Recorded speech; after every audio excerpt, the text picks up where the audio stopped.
윈도우로 유명한 90년대 하이틴 스타 출신 마이크로소프트, 온라인 서점에서 출발해서 이커머스 1위, 클라우드 1위, OTT에까지 도전하는 플랫폼 기업 아마존.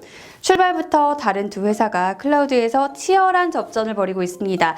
아직까지는 클라우드 1위가 아마존이고 전체 매출 규모도 마이크로소프트의 3배이지만요. 마이크로소프트가 클라우드로 고성장을 거듭하더니 아마존을 제치고 시가총액 2조 달러 무려 2,200조 원을 먼저 달성했죠. 이른바 빵이 주도하는 혁신에 끼지 못하던 마이크로소프트, 클라우드 성장의 원동력은 뭐였는지, 과연 아마존을 제치고 클라우드계를 평정할 수 있을지 살펴보겠습니다. 추억의 MS-DOS부터 1995년 내놓은 윈도우 95, 웹브라우저, 인터넷 익스플로러까지 Hello, I'm Bill Gates, Chairman of Microsoft. 1975년부터 컴퓨터의 역사와 함께해왔던 마이크로소프트는 혁신적인 제품을 내놓으면서 1990년대 이미 세계 최고의 기업으로 발돋움했죠. 그 당시 아마존은 이제 막 발걸음을 내딛었던 인터넷 서점이었고요. 사실 마이크로소프트와는 경쟁조차 안 되는 회사였죠. 마이크로소프트에게 위기가 찾아온 것 2000년대 초반입니다. 애플이 첫 스마트폰 아이폰을 내놓은 이후 패러다임이 PC에서 모바일로 옮겨가기 시작했던 그 시점이죠. 윈도우의 영광에서 쉽게 헤어날 수 없었지만 나름대로 패러다임 변화에 따라가 보려고 스마트폰 운영체제 윈도우 폰도 내놨고 노키아 핸드셋 사업부도 인수를 했었죠. 번번이 실패했고요. 노키아 손잡은 거 최악의 실수다. 잃어버린 10년이 일본에만 있는 게 아니라 마이크로소프트에게도 있었다. 이런 말 많이 들었어요. 반대로 같은 기간 아마존은 계속해서 사업 범위를 확장해 나갔죠. M&A를 통해서 약국, 애완동물용품, 야외 스포츠 장비 회사 등에 투자를 하고 신발 쇼핑몰, 육아용품 쇼핑몰 등등을 인수하면서 세계에서 다양한 소비재로 판매 범위를 넓혔고요. 물류센터도 확장했어요. 유통기업에서 그치지 않고 2006년엔 클라우드에도 진출을 했고요.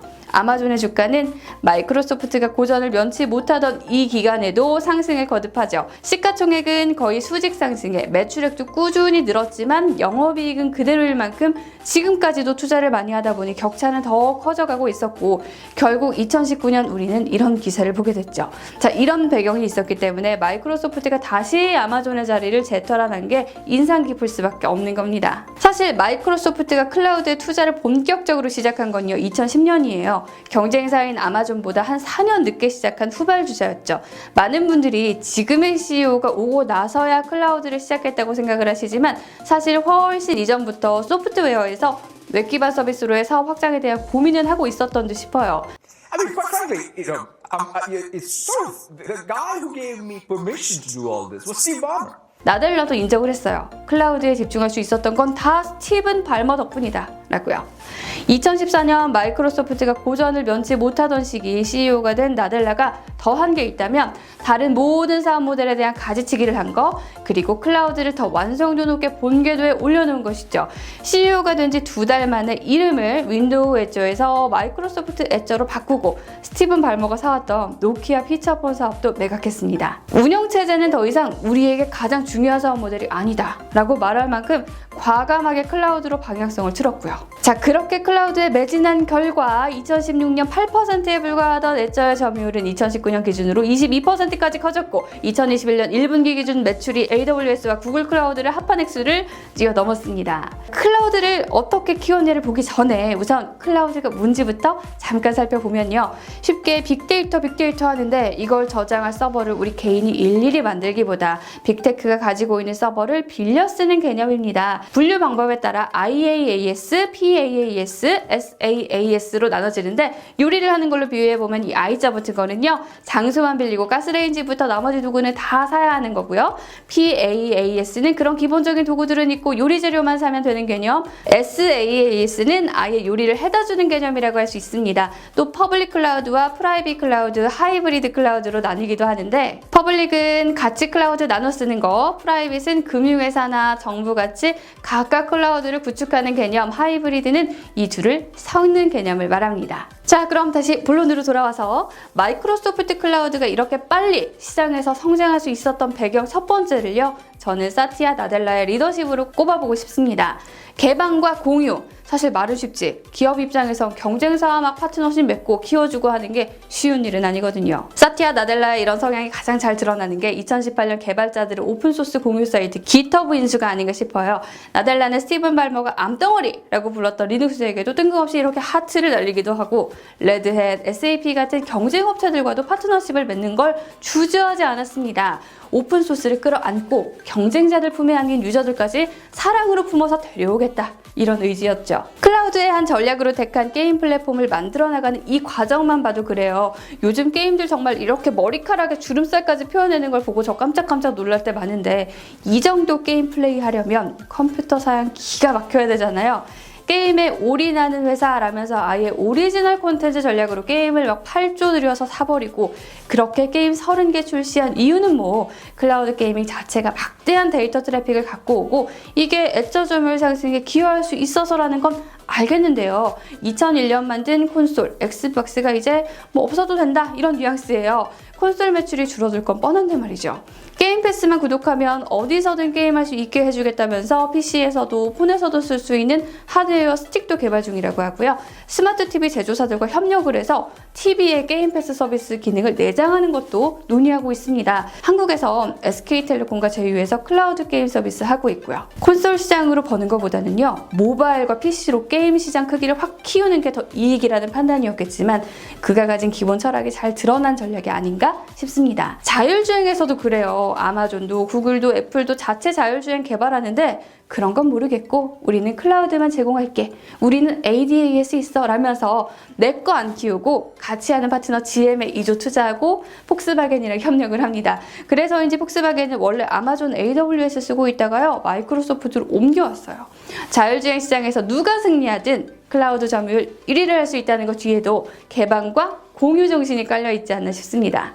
또 한 가지 마이크로소프트가 2019년 모두의 예상을 뒤엎고 미국 국방부 초대형 클라우드 프로젝트 일명 제다이 파트너로 선정된 거 아시죠?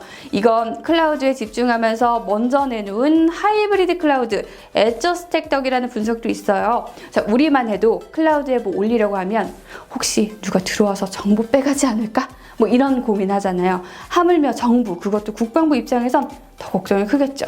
아마존은 이게 트럼프의 외압 때문이다 라면서 소송까지 건 상황이라서 좀 불확실성이 있긴 하지만 아마존 하이브리드 클라우드 출시가 마이크로소프트보다 늦었다는 것에 주목해 볼 필요가 있죠. 자, 또 마이크로소프트가 단순 클라우드만 하는 기업이 아니라 막강한 소프트웨어를 갖고 있다는 점 또한 클라우드의 매력을 돋보이게 합니다. 사실 컴퓨터 처음 세팅할 때 오피스 프로그램부터 깔잖아요. 클라우드의 오피스가 번들로 제공이 되면 기업하는 입장에서 훨씬 편하겠죠. 수십 년간 쌓아온 오피스의 내공이 여기서 드러나는 것 같습니다. 다이나믹스 365, 기업 커뮤니케이션 툴 팀즈 같은 솔루션에 오피스까지 여기에 인공지능, 머신러닝, 홀로렌즈 등 기타 기술 수단까지 활용 가능하다는 점은 굳이 다른 데 가지 않고 한 곳에서 모든 게 해결되는 마이크로소프트의 클라우드 생태계를 한 단계 도약시켜줄 무기가 될 듯합니다. 실제로 미국 국방부가 애저에 이어서 홀로렌즈 계약까지 마이크로소프트랑 추가로 맺었다는 뉴스도 지난 4월 나왔었죠. 규제 이슈도 있고 바이든 정부에서 세금 안 냈다고 한번 혼나기도 하는데 요즘 좀 풀이 죽어있는 기업이 바로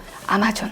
그런 아마존이지만 아마존은 절대 호락호락한 상대는 아니에요. 여태껏 아마존 스스로 증명해왔단 말이죠. OTT부터 이커머스, 헬스케어로 모든 연령대를 아마존 생태계 안으로 편입시킨 아마존은 이미 1억 5천만 명에 가까운 아마존 프리패스권, 아마존 프라임 구독자를 갖고 있습니다. 게임 플랫폼 트위치 등을 통해서 클라우드 게임 루나를 키우겠다고 벼르고 있기도 하고 최근에는 007 제작사 MGM을 인수해서 비디오 스트리밍 서비스도 강화하고 있어요. 결국 아마존은 자체 구독자만 가지고도 충분히 클라우드 규모를 키울 수 있다는 말이고요. 또 자율주행 죽스만 해도 그래요. 단지 그냥 클라우드만을 위해서라기보다는 프라임 구독자를 더 늘리고 물류 서비스에서도 활용할 수 있는 하나의 수단이기 때문에 사실 잠재력이나 성장 가능성이 더 크다.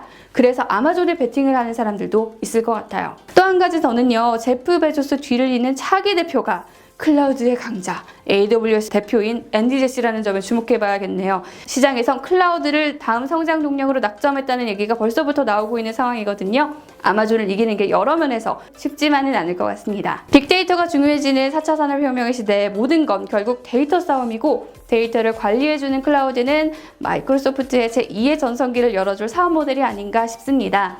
도처에 적이 널린 냉혹한 빅테크 생태계 속에서 개방과 공유로 클라우드 사양분을 함께 키우고요.